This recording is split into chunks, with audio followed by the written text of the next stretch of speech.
Hi everyone, my name is Anson Asaka, and I want to talk about a video that I saw on Twitter. This video was put up by this guy who calls himself Mike. The name of the video is No Hope, No Change for the Blacks.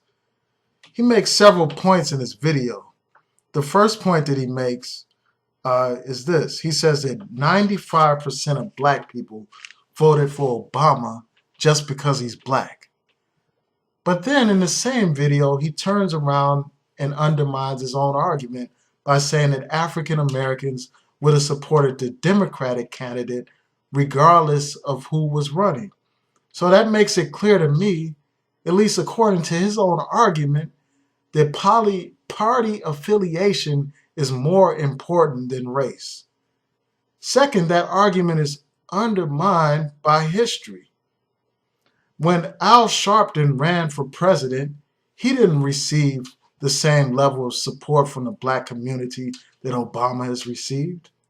When Jesse Jackson ran for president, he didn't receive the same level of support that Barack Obama has received.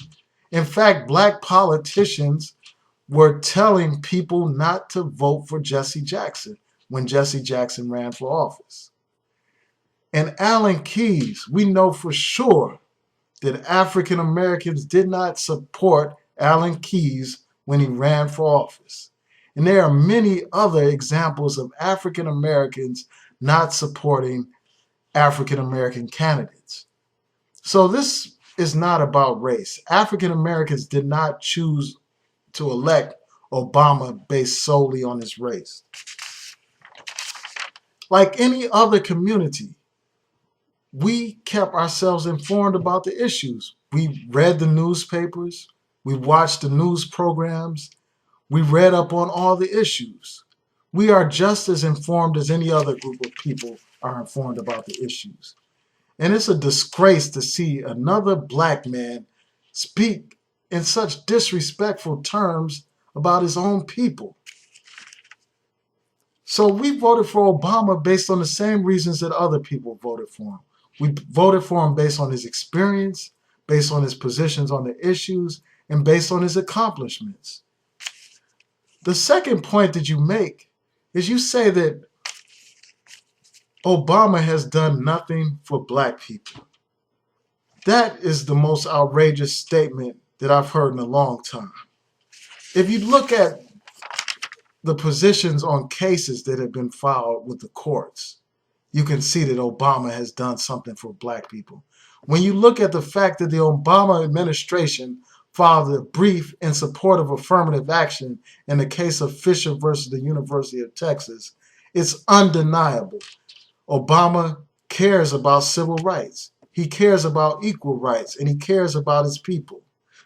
When the Obama administration prevented South Carolina and Texas from implementing restrictive voter ID laws, Obama proved that he cared about civil rights. Because those laws are designed for one purpose and one purpose only, and that's to suppress black voters. If you look at the statistics, that's clear. Go to the Brennan Center's website. Go to the Brennan Center's website, and it's clear.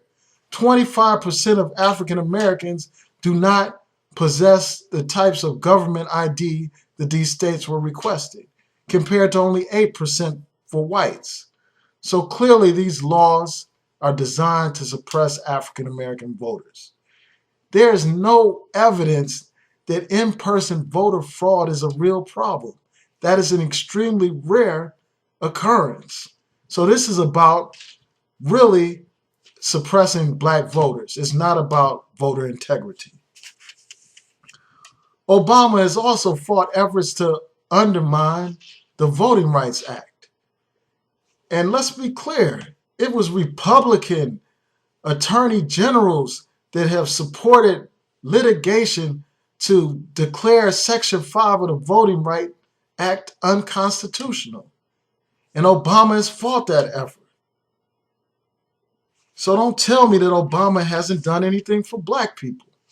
When you look at him passing the Fair Sentencing Act, which ended or reduced disparities and sentencing that impact African Americans. It's clear to me that Obama cares about African Americans and civil rights. He passed the Ledbetter Act. He passed the Affordable Care Act. The Affordable Care Act benefits African Americans. African Americans are disproportionately uninsured. And Obamacare, so-called Obamacare, is enabling many people to obtain insurance that would not have it.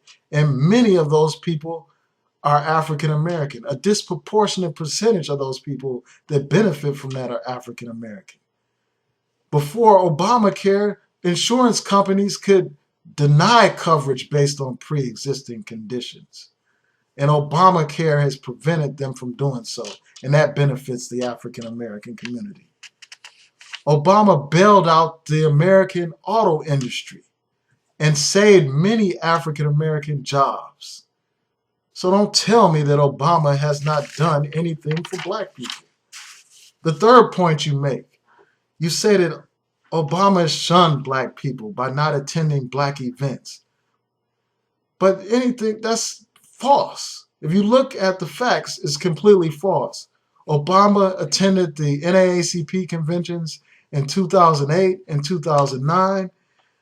In 2012, Obama attended the Urban League's convention.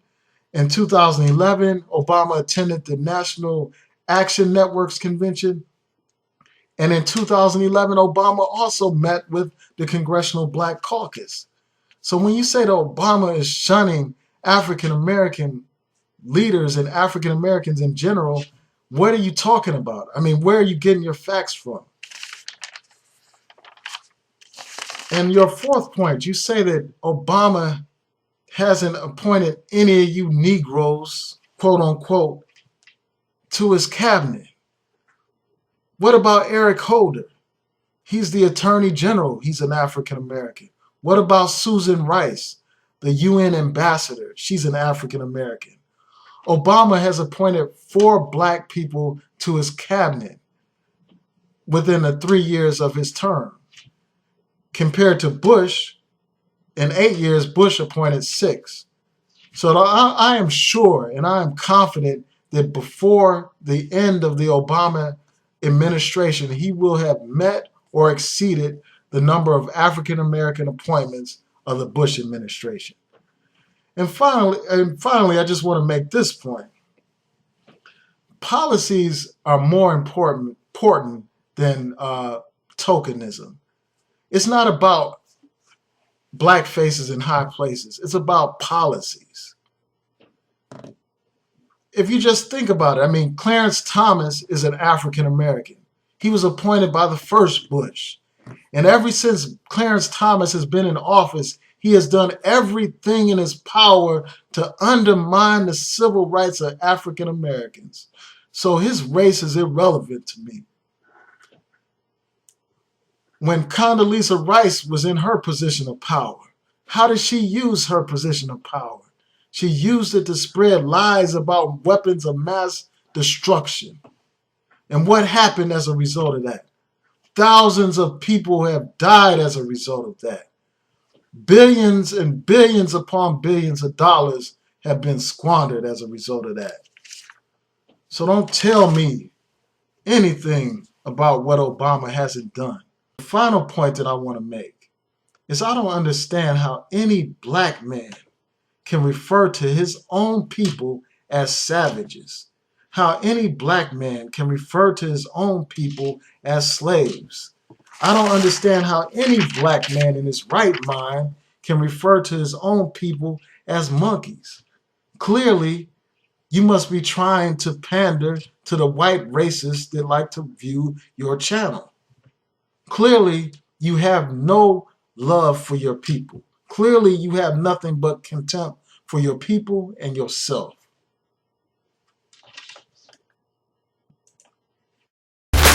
Wonders on every side, life in marvelous time, life in marvelous time.